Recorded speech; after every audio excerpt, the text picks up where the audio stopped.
مہینہ، عظمتوں کا سفینہ، زندگی کا قرینہ، روح مکہ مدینہ آدمی کو بناتا ہے یہ۔ ناظرین، آپ کا خیر مقدم ہے اور سیگمنٹ ہے علم و علماء، جس میں علماء حضرات تشریف فرما ہوتے ہیں اور ہماری رہنمائی فرماتے ہیں قرآن و حدیث کی روشنی میں۔ آج موضوع ہے رمضان کی برکات رمضان کے بعد۔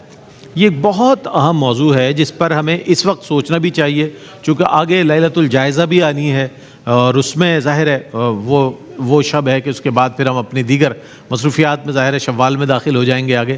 تو کہنے کا مطلب یہ کہ ماہ رمضان المبارک میں جو تبدیلیاں رونما ہوتی ہیں، جو عبادات کا ایک بہت زیادہ ماحول بن جاتا ہے، ہر مسجد آباد نظر آتی ہے اور ہر جگہ افطار کا انتظام، سحری کا انتظام، کہیں تراویح ہے تو کہیں شبینہ ہے، کہیں ذکر و اذکار کی محافل ہے، ہر طور پر تمام مسلمان جو ہیں اس میں مشغول اور مصروف نظر آتے ہیں۔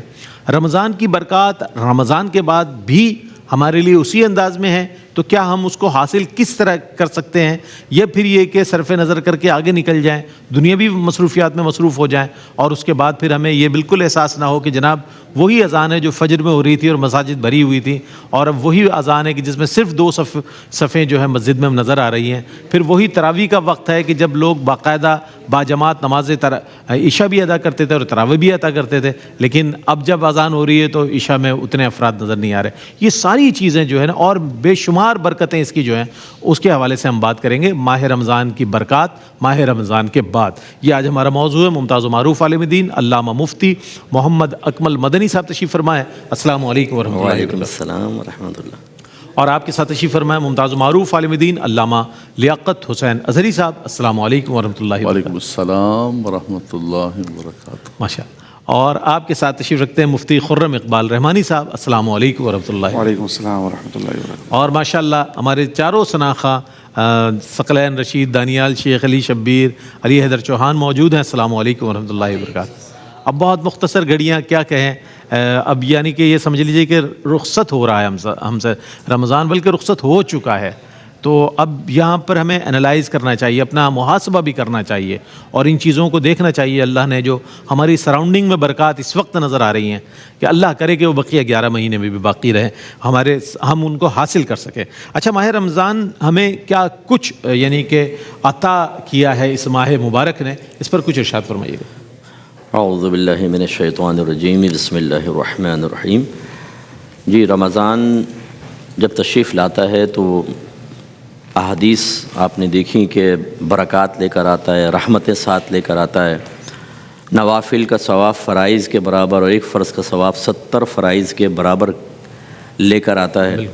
اس طرح رحمتیں برکتیں نازل ہوتی ہیں، شیطان کو بند کروا دیتا ہے، نفوس کو مغلوب کروا دیتا ہے، اضافی عبادت تراویح کی شکل میں لے کر آتا ہے جس سے ہمارے درجات کی بلندی کا سامان ہوتا ہے، شب قدر کو لے کر آتا ہے جس کی قدر کرنے سے اللہ تعالیٰ بندے کو باقدر بنا لیتا ہے، اور نبی کریم جیسے فرمایا کہ من قام لیلۃ القدر ایمانا و احتسابا فقد غفر له ما تقدم من ذنبہ، کہ جس نے شب قدر میں ایمان اور احتساب کے ساتھ قیام کیا، یعنی اس رات کو زندہ رکھا، تو اس کے سابقہ گناہوں کو بخش دیا جاتا ہے۔ اس کے علاوہ یہ مسجدوں کی آبادی کو لے کر آتا ہے، ایک ماحول بن جاتا ہے کہ جس کی وجہ سے انسان کو بسا اوقات اپنے گناہوں کا احساس ہوتا ہے، ندامت پیدا ہوتی ہے، وہ توبہ کی طرف مائل ہوتا ہے۔ مساجد کے اندر چونکہ عارضی صحیح لیکن مسلسل ایک رابطہ شروع ہو جاتا ہے جو بعض اوقات دوام اور استمرار میں تبدیل ہو جاتا ہے، یہ برکات وہ اپنے ساتھ لے کر آتا ہے۔ لیکن سوال یہ پیدا ہوتا ہے کہ وہ کیا کیا لایا، یہ تو تقریباً ہمیں سب کو ہی پتہ ہوتا ہے، ہم نے کیا لیا اور کتنا لیا، اصل قابل توجہ چیز یہ ہے۔ بالکل ایسے ہی ایک استاد، بہت ہی ماہر استاد جب پڑھا رہا ہوتا ہے، بہت سارے طالب علم سامنے ہوتے ہیں، ہر طالب علم ایکول اس سے فیض حاصل کر لے ضروری نہیں ہے، کوئی اس سے بہت اچھا سیکھتا ہے اور بہت کچھ پا لیتا ہے اور بڑا عالم بن جاتا ہے، اور بہت سے ایسے ہوتے ہیں کہ جو اونگتے رہتے ہیں اور یا پھر بس وہ اپنے خیالات میں گم ہوتے ہیں، یہاں سے آواز نکلتی اور یہاں سے باہر سینے میں کچھ نہیں اترتا، وہ نکمے کے نکمے رہ جاتے ہیں۔ اسی طرح ہمارے مسلمانوں کا بھی معاملہ ہے کہ رمضان تو پوری برکات لایا اور سب کچھ اس نے دینے کا سمجھ لیں اگر ہم اس کو زیرو تصور کر لیں تو اس نے ارادہ کر لیا، لیکن ہم نے کتنا لیا اصل یہ دیکھا جاتا ہے۔ صحیح بات۔ اس میں دو طرح کے مسلمان کے گروہ بن سکتے ہیں اگر آپ بنانا چاہیں۔ ایک تو وہ ہوتے ہیں کہ جو اس کے آتے ہی کوفت کا شکار ہو جاتے ہیں کہ ابے یار اب بہت سی چیزیں چھوڑنی پڑیں گی، اب گھر میں کچھ کریں گے تو امی کی لعنت ملامت ہوگی، کم بختو رمضان میں تو باز آ جاؤ۔ اب وہ دوست بھی نہیں ہوں گے کیونکہ بعض سامنے والا جو ہوتا ہے جو ہمارے ساتھ عام دنوں میں برائی میں تعاون کر رہا ہوتا ہے وہ رمضان میں کہتا ہے یار یہ رمضان میں نہیں کرنا یار، تو ایک پارٹنر جدا ہو جاتا ہے۔ اسی طرح روڈوں کے اوپر وہ چیز نظر نہیں آتی جو اس سے پہلے نظر آتی تھی، مطلب یہ کہ آدمی آزادانہ ہر طرف نگاہ کر لیتا تھا، اب اگر کریں گے تو بولیں گے رمضان میں تو شرم کر لے، تو اس لیے وہ مقید سی زندگی لگتی ہے۔ بہت سے ایسے ہیں جنہوں نے رمضان کے آتے ہی یہ لیا کہ اپنا کاروبار کرو، لوگوں کی جیبیں کاٹو، عیب دار چیزوں کو جھوٹی قسمیں کھا کر بیچو، جو مال سارا سال نہیں بکا اس کو بیچو، اپنی جیبیں بھرو، لوگوں کے دلوں میں غم ڈالو، صدمہ ڈالو، اور ٹھیک ہے۔ بہت سے لوگوں نے گنیں نکال لیں اپنی اور موبائل سنیچنگ میں لگ گئے کہ اب لوگ یقیناً جب باہر نکلیں گے تو جیبیں بھری ہوں گی، کہیں وہ جائیں گے بازار، ان کا لوٹو، اے ٹی ایم میں گھس کے پولیس والوں کو بھی نہیں چھوڑا، ان کی بھی جیبیں کاٹ لی، ان کو بھی لوٹ لیا۔ ایک یہ رویہ ہے کہ انہوں نے رمضان سے یہ لیا، اور کچھ ایسے ہوتے ہیں کہ جو تقوی کی طرف آتے ہیں، پرہیزگاری کی طرف، توبہ کی طرف، نمازوں کی طرف، اور وہ ایسا آتے ہیں کہ اس کے بعد پھر یہ عارضی نہیں رہتا، دائمی طور پر ہو جاتا ہے۔ ان میں بھی ہم دو حصے کر سکتے ہیں، ایک تو جو موسمی ہی رہ جاتے ہیں، بس وہ کہتے ہیں کہ اب آخری دن آیا، جیسے ہماری کل بھی بات ہوئی تھی کہ 27ویں کے بعد سمجھتے ہیں رمضان گیا، اس کے بعد وہ ان کو رونق محسوس نہیں ہوتی، نور محسوس نہیں ہوتا۔ لیکن ایک گروہ بس یہ ہے قابل قدر کہ جنہوں نے اس سے سب کچھ حاصل کیا اور اس سے اپنی زندگیوں کو تبدیل کر دیا، اور ہم آئندہ سال میں دیکھیں گے کہ اگلے رمضان تک وہ اپنے آپ کو سنبھال کے چلیں گے، علم دین سیکھنا، تقوی اختیار کرنا، مسجدوں کو آباد کرنا، گناہوں سے بچنا، بری صحبت کو چھوڑنا۔ اس لیے اس گفتگو سے تمام جو ہمارے دیکھنے والے بہن بھائی ہیں وہ ذرا، میں بھی اپنے آپ کو احتساب پہ پیش کرتا ہوں، ہم دیکھیں کہ ہم ان میں سے کس گروہ میں شامل ہیں، ہم نے کتنا فیض حاصل کیا۔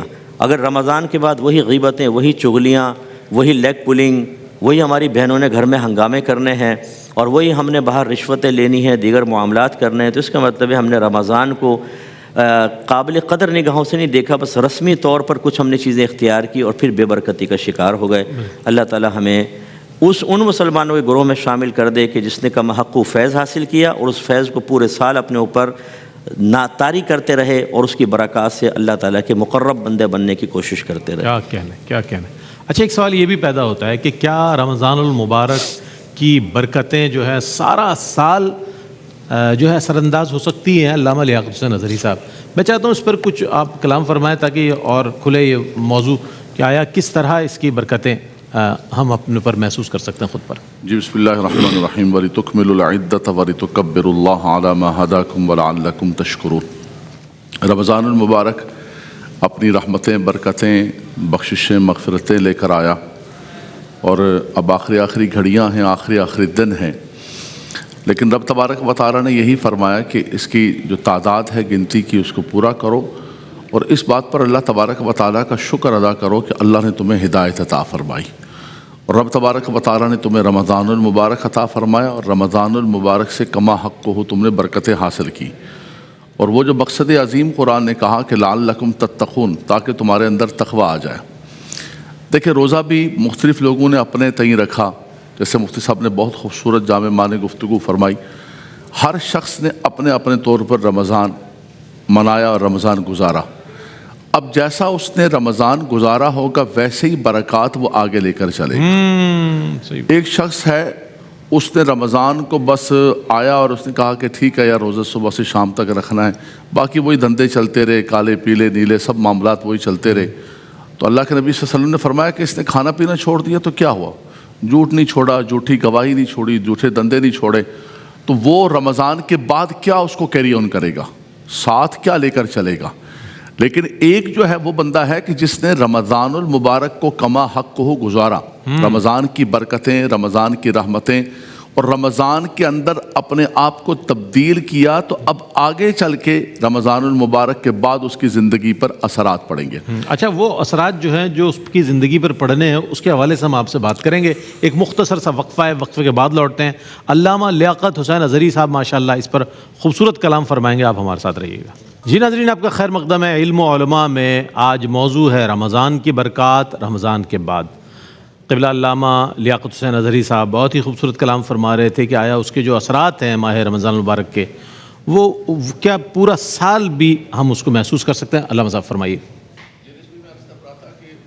مختلف لوگوں نے مختلف انداز کے اندر رمضان گزارا. ایک شخص وہ ہے کہ جس نے رمضان کی قدر کی اور رمضان المبارک کے اندر زیادہ سے زیادہ اپنے آپ کو صرف کھانے پینے سے نہیں روکا، لیکن بلکہ وہ جو مقصود تھا روزے کا کہ لعلکم تتقون، وہ اپنے اندر اس نے پیدا کیا. تو وہ تو برکات لے کر آگے چلے گا، اس تقوی کو، اس اخلاص کو، وہ انفاق فی سبیل اللہ کو، وہ ساری چیزوں کو. لیکن ایک شخص نے رمضان المبارک کے اندر ہی اس نے کہا یار جان پر آ گیا، اب روزہ تو رکھنا، رمضان آ گیا، وہ لوگ کیا بولیں گے، تو وہ آگے لے کر کیا چلے گا؟ جیسے رمضان ختم ہوگا بلکہ وہ انتظار کر رہا ہوگا چاند نظر آئے، اور اس کے بعد جو ہے نا فوراً شوال شروع ہو اور ایک دم جو ہے وہ نظام ہی سارے کے سارا بدل جائے. جیسے مثال کے طور پر ہم کہتے ہیں کہ بھائی حج پر میدان عرفات کے اندر، منی کے اندر، اللہ کے گھر میں کس کا حج قبول ہوا نہیں قبول ہوا، یہ واپس آ کے اس کی زندگی سے پتہ چلا کہ خالی گھر کی نیم پلیٹ بدل گئی اور حاجی یا الحاج لکھ لیا، یا پھر اس کی زندگی کے اندر تبدیلی آئی. حج سے پہلے بھی ذخیرہ اندوزی فرماتے تھے قبلہ حاجی صاحب، واپس آ کے بھی وہی کام شروع کیا ہوا ہے. تو حج کیا نہ کیا کیا فرق پڑا؟ اسی طرح رمضان سے پہلے بھی جو دھندے کرتے تھے رمضان کے بعد بھی وہی دھندے کر رہے ہیں. تو اس کا مطلب ہے کہ رمضان آیا اور آ کر چلا گیا، ہم نے اس رمضان سے کوئی برکتیں رحمتیں حاصل نہیں کی. ہمارے ہاں تو 21 رمضان آتا ہے تو ہم الوداع کرنا شروع کر دیتے ہیں، الوداع رمضان، سال کے بعد ملیں گے، پھر انشاءاللہ مسجدوں میں آئیں گے.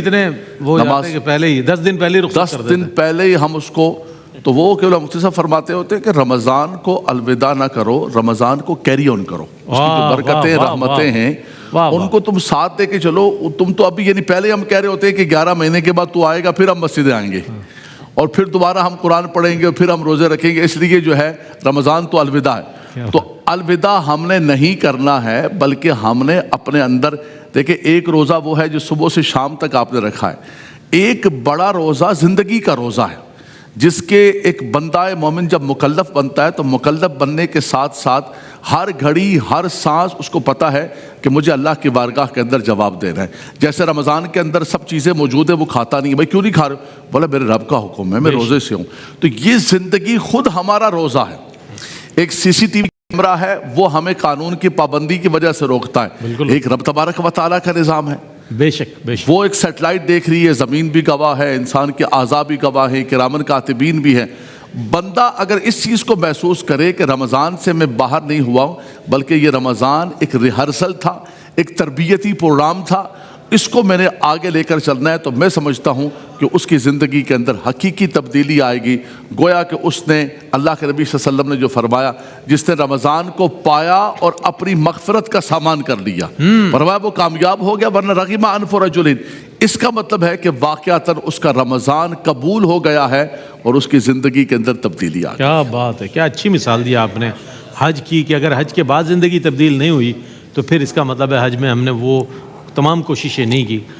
اور جو بات بیچ میں ارشاد فرمائی علامہ صاحب نے، بڑی پیاری بات ہے کہ الوداع نہ کہیں بلکہ اس کو کیری آن کریں.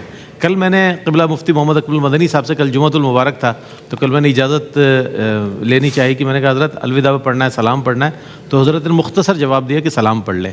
تو اس کا مطلب ہے کہ رمضان کو جاری رکھیں اور سلام پڑھتے رہیں. سبحان اللہ. آگے بڑھتے ہیں. استقامت کیا ہے؟ استقامت کیا ہے اور اسے کیسے، نیکیوں پر استقامت کیسے حاصل کی جا سکتی ہے؟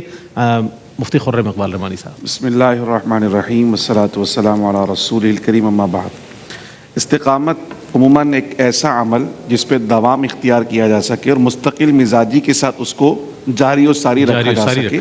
تو اس عمل کو مستقل مزاجی کے ساتھ کرنا در حقیقت یہ ایک استقامت ہے. اچھا، رمضان شریف کے اندر ظاہر سی بات ہے چونکہ یہ نیکیوں کا مہینہ ہے اور الحمدللہ صبح سے لے کر شام اور رات تک مسلسل تقریباً نیکیوں کا سلسلہ جاری و ساری رہتا ہے. اس طرح جیسے سحری کے اندر اٹھنا ہے تو یہ بھی رمضان شریف کی برکت ہے.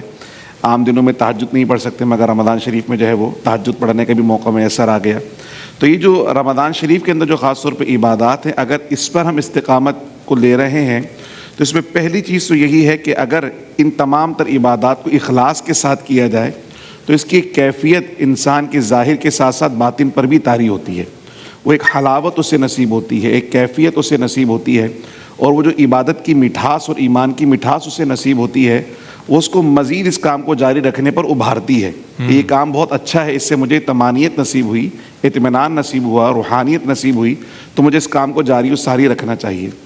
دوسرا بڑا اہم فیکٹر ہے علم کا, کہ جب ہم کوئی بھی اچھا کام یا نیک عمل کر رہے ہوتے ہیں, اگر اس کے فضائل ہمیں معلوم ہو جائیں تو اس کام کی طرف رغبت بڑھ جاتی ہے, اور اگر وہ فضائل بار بار سنے جائیں تو اس رغبت میں الحمدللہ استقامت بھی نصیب ہو جاتی ہے, کہ اگر یہ نیک عمل میں کرتا رہوں گا تو اللہ کریم کی جانب سے یہ اجر بھی ہے, یہ ثواب بھی, اس کی رضا بھی حاصل ہو جائے گی, اخروی انعامات بھی نصیب ہو جائیں گے.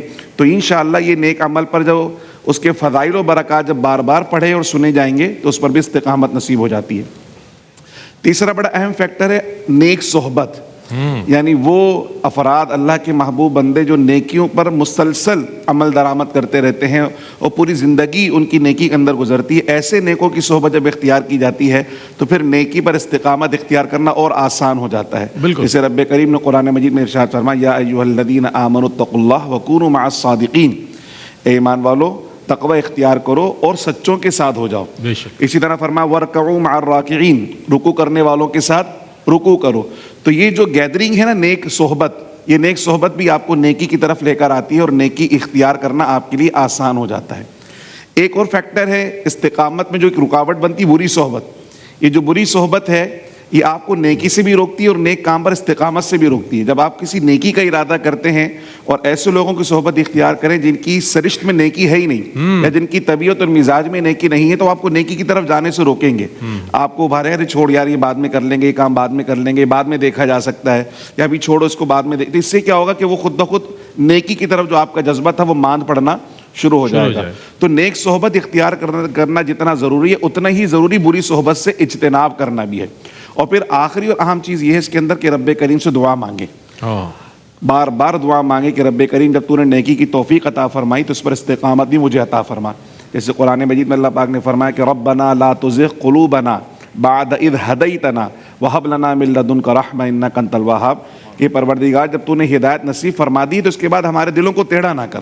اور جو استقامت اختیار کرتے ان پر جو انعامات ہیں اس کو جب مسلسل پڑھیں گے, جیسے قرآن مجید میں فرمایا ان الذین قالوا ربنا اللہ ثم استقاموا تتنزل علیہم الملائکہ الا تخافوا ولا تحزنوا وابشروا بالجنۃ التي کنتم توعدون.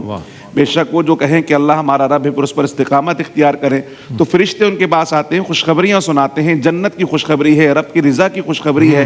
جب یہاں اپنے نفس کو روکے رکھا تو پھر آخرت میں اللہ پاک نے فرمایا کہ جو تمہاری خواہش ہوگی جنت کی نعمتوں کی موافقت میں اللہ تعالیٰ اس کو پورا فرمائے گا. سبحان اللہ, سبحان اللہ. کیا ہی خوبصورت انداز میں استقامت کیا ہے اور نیکیوں پر کیسے استقامت حاصل کی جا سکتی ہے اس پر کلام فرمایا گیا. ایک مختصر سا وقفہ لے رہے ہیں, وقفے کے بعد حاضر ہوں گے, موضوع کو کنٹینیو کریں گے, ضرور دیکھیے گا, بہت کام کا موضوع ہے. ممکن ہے کہ اس موضوع کو سننے کے بعد آپ کے بقیہ 11 مہینے بھی ماہ رمضان المبارک کی برکتوں کے حصار میں ہوں. حاضر ہوتے وقفے کے بعد ہمارے ساتھ رہیے گا. جی ناظرین, آپ کا خیر مقدم ہے. رمضان کی برکات رمضان کے بعد آج چونکہ 28ویں سحری ہے اور ظاہر ہے اب اپنے محاسبے کا وقت ہے اور اس عزم کے اعادے کا وقت ہے کہ جو ہم نے انشاءاللہ اچھے کاموں کے لیے بقیہ 11 مہینوں میں کرنا ہے. تو ایک سوال جو بڑا ریلیونٹ ہے وہ قبلہ مفتی محمد اکمل صاحب کی خدمت میں پیش کرنا چاہوں گا. مفتی صاحب, ہوتا یہ ہے کہ رمضان المبارک میں نیکیوں کا جذبہ بڑھ جاتا ہے. نماز اذان ہوئی, نماز کے لیے چلے گئے, وقت ملا تلاوت کر لی, تمام جھوٹ سے بھی پرہیز ہو رہا ہے, ہر چیز میں انسان محتاط ہو جاتا ہے. لیکن جیسے ہی رمضان المبارک گیا پھر اذان کے بعد اچھا پڑھ لیں گے قرآن کریم, اچھا ابھی نہیں, اب تھوڑا سا تاخیر ہو جاتی ہے اس میں. پھر دیگر دنیاوی معمولات میں بھی یہ سب, ان سے ہم اجتناب نہیں کرتے جن چیزوں سے رمضان المبارک میں کرتے ہیں. تو اس حوالے سے میں چاہتا ہوں کہ کیسے تبدیلی لائی جا سکتی ہے. یہ سارے ہمارے روزمرہ معمولات زندگی ہیں, رمضان میں بہتر نظر آتے ہیں, رمضان کے بعد پھر جوں کے تو نظر آتے ہیں. کچھ فرمائیے.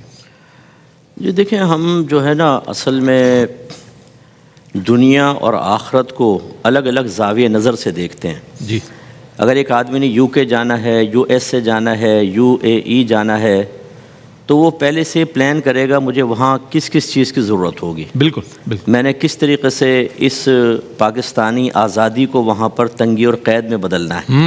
پاکستانی آزادی کا مطلب یہاں پچکاری ماری, وہاں نسوار پھینکی, وہاں دیوار کے ساتھ بیٹھ کے پیشاب کر لیا, بالکل ایسا اور یہاں سگنل توڑ کے نکل گئے اب یہ عادات بد کیسے بدلیں گی، وہ پہلے سے ایک فیوچر پلان کرتا ہے، پھر وہاں جا کے وہ اپنے آپ کو قابو میں رکھ سکتا ہے، ورنہ نہیں رکھ سکتا۔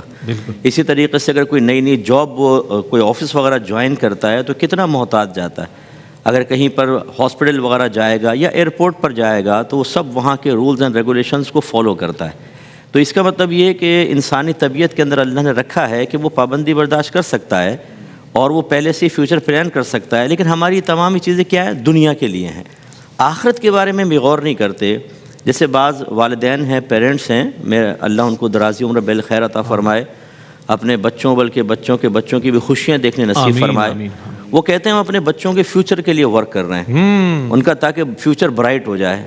ہر ماں باپ کی یہ خواہش ہوتی ہے اور یہ کوئی ناجائز خواہش نہیں ہے، لیکن میں دائرہ ادب میں رہ کے کویشچن کرتا ہوں کہ فیوچر کس کو کہتے ہیں؟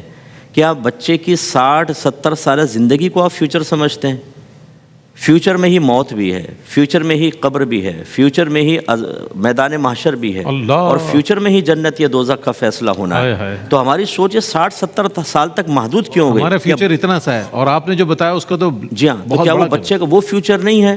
اس کے بارے میں پلاننگ نہیں ہوتی۔ بس یہ جب اگر کوئی شخص یہ سوچ لے گا، اگر وہ بیسٹ فیوچر پلانر ہے تو بہت اچھے انداز سے وہ اپنے فیوچر کے لیے پلاننگ کر سکتا ہے۔ تو رمضان کے اندر بھی ایسے ہونا چاہیے کہ اگر ہم ایک فیوچر پلان کریں، ابھی تو دیکھیں وہ ماحول بنتا ہے، جیسے ہماری گفتگو ہوئی تھی کہ حقیقتاً بعض صورتوں میں یہ ہمارا کمال نہیں ہوتا، یہ ماحول کا کمال ہوتا ہے۔ بالکل ایسا ہی۔ اسی لیے جو اس کمال کو وقتی طور پہ اختیار کرتے ہیں وہ 15 دن تک ہی کمال اختیار کرتے ہیں، پھر وہ زوال کی طرف آ جاتے ہیں۔ بھائی کمال رخصت ہوتا ہے اور بھائی زوال آ جاتا ہے۔ تو پھر یہ اس کا مطلب ہے کہ وہ ایک ماحول کی تبدیلی اس طرف لے کر آئی تھی، سوچ اور فکر نہیں لے کر آئی تھی۔ ہونا یہ ہے کہ اب ہمیں اگلے سال کے لیے پوری فیوچر پلاننگ کرنی چاہیے، کم از کم اگلے سال کے لیے کریں۔ میں تو اپنے اکیڈمی کے بچوں کو سمجھاتا ہوں زیادہ لمبی پلاننگ نہیں کیا کرو، 1 ہفتے کی کرو بس، کہ مجھے 1 ہفتے اپنے آپ کو سنبھالنا ہے۔ بتا دینا ہمارے ناظرین کو کیسے کرنی ہے۔ یہی جو میں کہہ رہا ہوں کہ مطلب 1 ہفتے تک مجھے گناہ سے بچنا ہے، 1 ہفتے تک مسجد سے تعلق رکھنا ہے، 1 ہفتے تک کتابیں پڑھنی ہے، 1 ہفتے تک اگر میں نے کسی کے ساتھ خدا نخواستہ زیادتی کی معافی مانگنی ہے،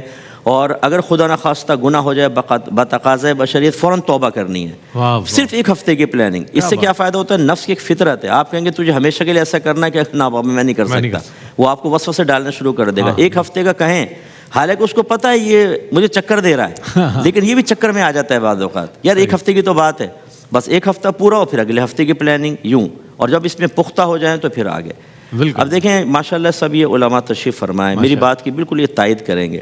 ہم رمضان میں بھی کرتے ہیں سب کام، اور رمضان کے علاوہ ہمارا تو پورا سال ہی ایسا گزرتا ہے نا، لیکن یقین کیجئے کہ رمضان آتا ہے نا، ہم بھی اپنے اندر ایک تبدیلی محسوس کرتے ہیں کہ یار وہ عام دن نہیں ہے، یہ واقعی ایک روحانیت، ایک طبیعت کے اندر تبدیلی، سوچ و فکر میں تبدیلی، اتنا مطلب مزہ آتا ہے کام کرنے کے اندر۔ تو پھر ہم کوشش کرتے ہیں یار یہ کیفیت پورے سال کیوں نہ رہے، لیکن حقیقتاً رہتی نہیں ہے۔ صحیح بات یہ ہے، رمضان ہے، باقی مہینے اپنی برکات ہیں، لیکن رمضان ہے۔ لیکن کم از کم یہ ہوتا ہے کہ اس کی برکات حاصل کرنے کے بعد پھر مزید انسان کے اندر ہمت پیدا ہوتی ہے۔ تو اب وجہ کیا ہے کہ ہم لوگ بس وہ جیسے ابھی بات ہوئی کہ بعض تو انتظار کر رہے ہوتے ہیں، خوشی 2 وقت ملتی ہے نا، ایک رمضان آتا ہے تو بڑی خوشی مناتے ہیں نا، پھر واشستہ غم میں بدل جاتی ہے۔ دوسرا رمضان جانے کی خوشی ہوتی ہے، بعض کو چہرے کھل جاتے ہیں، وہ اگرچہ اس کو نام یہ دیتے ہیں عید کی خوشی ہے کہ عید آ رہی ہے، لیکن حقیقتاً وہ رمضان نفس اندر سے خوش ہو رہا ہوتا ہے، انسان نہیں ہوتا نفس، یار اب یہ پابندیاں ختم ہوں گی۔ نوجوان بھی کہیں گے ہم انٹرنیٹ پر بیٹھیں گے، سوشل میڈیا پہ بیٹھیں گے، یہ ٹک ٹاک کے اوپر بہنوں کے ٹھمکے دیکھیں گے، اور پتہ نہیں کیا کیا پلاننگ شروع ہو جاتی ہے ان کی۔ تو پھر وہ کیونکہ اب آزادی کا احساس ہوتا ہے، یہ چیز نہیں ہونی چاہیے۔ ایک مسلمان کو قدر کرنی چاہیے۔ میرے آقا صلی اللہ علیہ وسلم نے فرمایا کہ اگر میری امت جانتی کہ رمضان میں کیا ہے تو وہ تمنا کرتی کاش پورا سال رمضان ہوتا۔ تو اب آئندہ کے لیے پلاننگ ہمیں کیا کرنی چاہیے؟ فرسٹ آف آل کہ ہمیں فرض علوم سیکھنے چاہیے، اگر نہیں سیکھے ہیں تو کیونکہ بہت امپورٹنٹ ہے، اپنے بچوں کو بھی سکھائیں۔ میں گزارش کرتا ہوں سوشل میڈیا پر ایمان کے ضائع کرنے کے اسباب بہت زیادہ ہو چکے ہیں۔ ہم شروع سے گھر میں ہم اصل دین سکھاتے نہیں ہیں، ہماری مساجد میں بھی رسمی کارروائی کے علاوہ کچھ نہیں ہوتا۔ حفظ ناظرہ وہ بھی پورا مطلب بچے کی باطنی تربیت کا اہتمام بہت ہی کم مدارس کے اندر ہوتا ہے، بالکل نہیں ہوتا یہ نہیں کہوں گا، بہت کم ہوتا ہے۔ پھر 6 کلمے، ایمان مفصل، ایمان مجمل، سنت کے مطابق دعائیں، نماز کا طریقہ، نماز کے اندر جو پڑھنے والی صورتیں، بچہ ہو گیا کامل، یہ ولی ہو گیا۔ اب نہ اس نے عقیدے سیکھے صحیح طریقے سے، نہ عقیدے کی گہرائی اس کو پتہ ہے، اور نہ پھر ہمارے اسکول میں، نہ کالج میں، نہ یونیورسٹی کے اندر. تو پھر ہمارے بچے جب سوشل میڈیا پہ جاتے ہیں تو ان کے بہکنے کے امکانات بہت زیادہ ہوتے ہیں. اس لیے کسی اچھی جگہ صحیح العقیدہ کوئی ادارہ ہے، کوئی فرد ہے، کوئی عالم ہے، ان سے فرض علوم کورس کروائیں اور خود بھی کریں. سیکنڈ چیز یہ کہ فیوچر پلاننگ کریں کہ اب ہم نماز قضا نہیں کریں گے، کیونکہ نماز انتہائی امپورٹنٹ چیز ہے. نبی کریم صلی اللہ علیہ وسلم نے فرمایا کہ بروز قیامت سب سے پہلے نماز کا حساب ہوگا. اگر یہ پوری رہی تو آگے راحت ہے، اور اگر اس میں کمی ہوئی تو آگے خسارہ ہے. اس کے بعد ہمارے سب سے بڑی چیز جو ہم جس پہ کئی دفعہ ڈسکس کر چکے ہیں، گناہ کا چھوڑنا. بعض اوقات نیک عمل کا ارتکاب ہم کرتے ہیں لیکن گناہ چھوڑنے کو نیک عمل نہیں سمجھتے ہیں. اس کے اوپر ہم چاہتے ہیں تھوڑا بہت کمپرومائز کر لو، چلو چل جائے گا. یہ نہیں، گناہوں کی پوری معرفت حاصل ہونی چاہیے اور کوشش کرنی چاہیے کہ آہستہ آہستہ ہم گناہ کو چھوڑیں. یہ گناہوں کا ثقل اور بوجھ ہوتا ہے جو ہمیں عبادات پر استقامت نہیں حاصل کرنے دیتا. جیسے حضرت نے فرمایا اچھی صحبت یہ بہت ضروری ہے. جب ہم رمضان گزر جائے اور گندی صحبتوں میں جائیں، ماں بہن کی گالیاں، فلاں کی بہن، فلاں کی بیٹی، فلاں کی بھابھی، فلاں کی بیوی، اور یہ گندی دوستیاں اور گندے معاملات، تو پھر بتائیے اس بری صحبت کے اندر کوئی انسان فرشتہ تو بننے سے رہا، حسن بصری تو بنے گا نہیں، پھر وہ فرعون کی اس کی روش پہ چلے گا. تو اس لیے یہ اچھی صحبت بہت ضروری ہے. اور پھر گھر کے سرپرست اگر ہوں وہ ذرا اس پہ توجہ کریں کہ پورے گھر کی کمان آپ کے ہاتھ میں ہے. چاہے تو جنت کے راستے پہ لے جائیں، چاہے تو جہنم کے راستے پہ لے جائیں، آپ کی مرضی ہے. لیکن جنت کے راستے پہ لے جائیں گے، خود بھی نجات پائیں گے، فیملی بھی پائے گی، اور وہاں لے گئے وہ بھی پھنسے گی اور آپ بھی پھنسے گے. واہ واہ، بہت اچھے انداز میں، اصلاحی انداز میں مفتی صاحب نے وہ پلان دے دیا جو پلان ہمیں اختیار کرنا چاہیے. جو پلانر ہوتا ہے وہ کامیاب ہوتا ہے، جو پلان نہیں کرتا اپوزٹ وے میں اس کی زندگی گزرتی ہے، بالکل اس طرح گزر جاتی ہے کہ اس کو پتہ ہی نہیں چلتا، بوڑھا ہو جاتا ہے، دنیا سے چلے جاتا ہے. تو ایک بندہ مومن کی طرح آپ زندگی گزاریں، پلان کریں اور اس کے ساتھ ساتھ نیکی حاصل کریں. انشاءاللہ اس میں اللہ تعالیٰ استقامت عطا فرمائے گا آپ کو. ایک وقفہ ہے، وقفے کے بعد لوٹیں گے انشاءاللہ، اگلے سوال کو بھی شامل کریں گے اور علامہ لیاقت حسین اظہری صاحب کو شامل کریں گے. ہمارے ساتھ رہیے گا. جی ناظرین، علم و علماء میں آج رمضان کی برکات، رمضان کے بعد موضوع ہے اور اصلاحی موضوع ہے اور تعمیر سیرت کا موضوع ہے، جس سے ہم اپنے حال کو، احوال کو، معاملات کو، معمولات کو بہتر کر سکتے ہیں. وہ تمام چیزیں شامل کی جا رہی ہیں. اچھا، علامہ لیاقت حسین اظہری صاحب تشریف فرما ہے. اچھا، رمضان میں تو یہ ہوتا ہے علامہ صاحب کہ ہم نے عشاء کی نماز بھی 17 رکعتیں ادا ہو رہی ہیں، تو جناب ایڈیشنل 20 رکعت تراویح بھی ادا ہو رہی ہے، تو یہ 37 رکعت ہو جاتی ہے، 37 رکعتیں ہو جاتی ہیں. پھر اس کے بعد بھی نیکیوں کے حصول کا یہ ایک طریقہ کار ہم نے دیکھا ہے اب بطور خاص آخری عشرے میں کہ بہت زیادہ کثرت ہو جاتی ہے. اس میں نوافل بھی ادا کیے جا رہے ہیں، محافل، ذکر و اذکار وغیرہ، یہ سب بہت اچھی چیز ہے.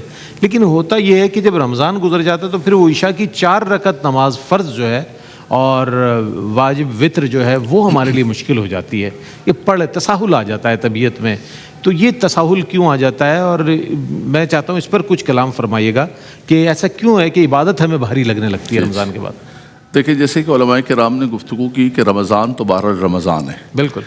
رمضان کی ایک خاص برکتیں ہیں، اور جیسے حدیث پاک میں آیا کہ اذا دخل رمضان فتحت ابواب السماء فتحت ابواب الرحمہ. یہ ساری کی ساری رحمتوں اور برکتوں کی ساری ماحول ہوتا ہے، ایک انوائرمنٹ ہوتی ہے. اس کی وجہ سے انسان جو ہے ایک نیکی کرنا اس کے لیے آسان ہو جاتا ہے. اور یہی منشا بھی ہے کہ ایک بندہ مومن اس کے لیے نیکی کرنا آسان ہو جائے اگر وہ آنا چاہے. جو آنا چاہو تو 1000 رستے، نہ آنا چاہو تو عذر لاکھوں. شاعر کہتا ہے کہ آنا چاہو تو تمہارے پاس راستے بہت ہیں، لیکن ایک وہ بات ہے جو مصعب نے فرمائی کہ ہم اس کو نارمل طور پر وے میں چلائیں. اگر رمضان المبارک کو صرف ایک ماحول دیکھا داکھی اور ہم نے باقاعدہ طور پر اس کو حاصل نہیں کیا اور باقاعدہ طور پر اس کی برکات کو اور اس کو اپنی عادت ثانیہ نہیں بنایا. دیکھیں، تقویٰ ہے یا اخلاق ہے یا کوئی بھی چیز ہے، یہ کوئی ایسی چیز نہیں کہ اٹھا کے آپ نے یہاں رکھ دی اور اٹھا کے آپ نے جیب میں رکھ دی.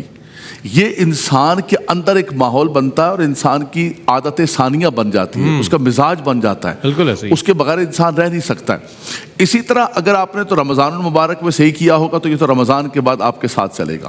لیکن اگر رمضان کے اندر آپ نے رسمی طور پر کیا ہوگا اور آپ نے کہا کہ ٹھیک ہے رمضان آیا نمازیں پڑھ لوں، یہ مائنڈ سیٹ بھی ہوتا ہے رئیس. آپ دیکھیں دنیا کے اندر کتنے لوگ جی رہے ہیں. کچھ لوگ ہیں وہ اپنے کل کے لیے، قبر کے لیے، آخرت کے لیے تیاری کر رہے ہیں. یا ایھا الذین آمنوا اتقوا اللہ ولتنظر نفس ما قدمت لغد. ایک کو یہ کل کی ہے کہ بھائی میری انویسٹمنٹ کا کیا ہوگا، میرا کل جو ہے وہ اسی کو سرکل سمجھتے ہیں. تو یہ اپنا ایک مائنڈ سیٹ بھی ہے. سورہ بنی اسرائیل کے اندر اللہ تعالیٰ فرماتا ہے وَمَنْ أَرَادَ الْآخِرَةَ وَسَعَى لَهَا سَعْيَهَا وَهُوَ مُؤْمِنٌ فَأُولَٰئِكَ كَانَ سَعْيُهُمْ مَشْكُورًا. فرمایا جس کا آخرت کا ارادہ ہے, جو آخرت کو, ایک بندہ ہے اس کا آخرت کا کوئی مائنڈ سیٹ ہی نہیں ہے, اس کی سوچ ہی نہیں ہے, تو وہ بندہ رمضان کو ایک انوائرمنٹ کے طور پر سب کے ساتھ جو ہے وہ گزارے گا اور اس کے بعد اس کو پتہ ہی نہیں ہوگا. تو سب سے بنیادی فرق یہ ہوتا ہے. دوسرا, علامہ خرم صاحب نے جو بات کہی ہے کہ جو صحبت و ماحول ہے اس کا بھی بڑا اثر ہوتا ہے. قرآن مجید میں اللہ تعالیٰ نے سورہ کہف کے اندر فرمایا وَاصْبِرْ نَفْسَكَ مَعَ الَّذِينَ يَدْعُونَ رَبَّهُمْ بِالْغَدَاةِ وَالْعَشِيِّ, ان لوگوں کے ساتھ بیٹھو کہ جو صبح و شام اللہ کا ذکر کرتے ہیں. وَلَا تُطِعْ مَنْ أَغْفَلْنَا قَلْبَهُ عَنْ ذِكْرِنَا, جو غافل لوگ ہیں ان کے ساتھ نہ بیٹھو.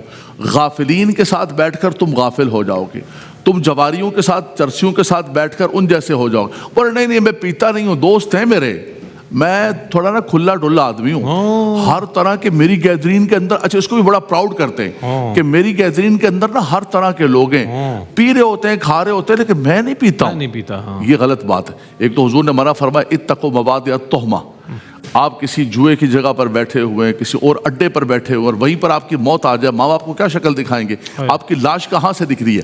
اور دوسرا, یہ کس نے کہا ہے آپ کو کہ آپ ان کے ساتھ بیٹھنے سے جو ہے نا وہ خراب نہیں ہوں گے. یہ تو بالکل فطرت کے خلاف. کہتے تخم تاثیر پیچھے رہ جاتی ہے, مجلس تاثیر آگے بڑھ جاتی ہے. کئی اولیاء کرام کے بچے ایسی غلط مجلس کے اندر, جن کے باپ دادا نانا سارا ٹبر سارا خاندان نیک ہے, حلال کھلایا, خود نمازی ہیں, سچ بولنے والے, لیکن مجلس بچے کو غلط ملی تو وہ ڈرنک کر رہے ہیں, آج پی رہے ہیں, سب کچھ کر رہے ہیں. تو یہ ساری کی ساری چیزیں ہوتی ہیں جو انسان کو آگے لے کے چلتی ہے. دوسری آخری بات کہوں گا, جیسے نماز کے بارے میں آتا ہے کہ ان الصلاۃ تنہی عن الفحشاء والمنکر, نماز بے حیائی سے روکتی ہے. لیکن ہم دیکھتے ہیں کتنے سارے لوگ نماز بھی پڑھ رہے ہیں اور اس کے بعد جو ہے نا وہ تسبیح یہاں چڑھا کے کہتے ہیں وہ ہمارا نماز تھا اور یہ ہمارا چرس ہے, یہ ہمارا دھندا ہے جی, استغفر اللہ ربی.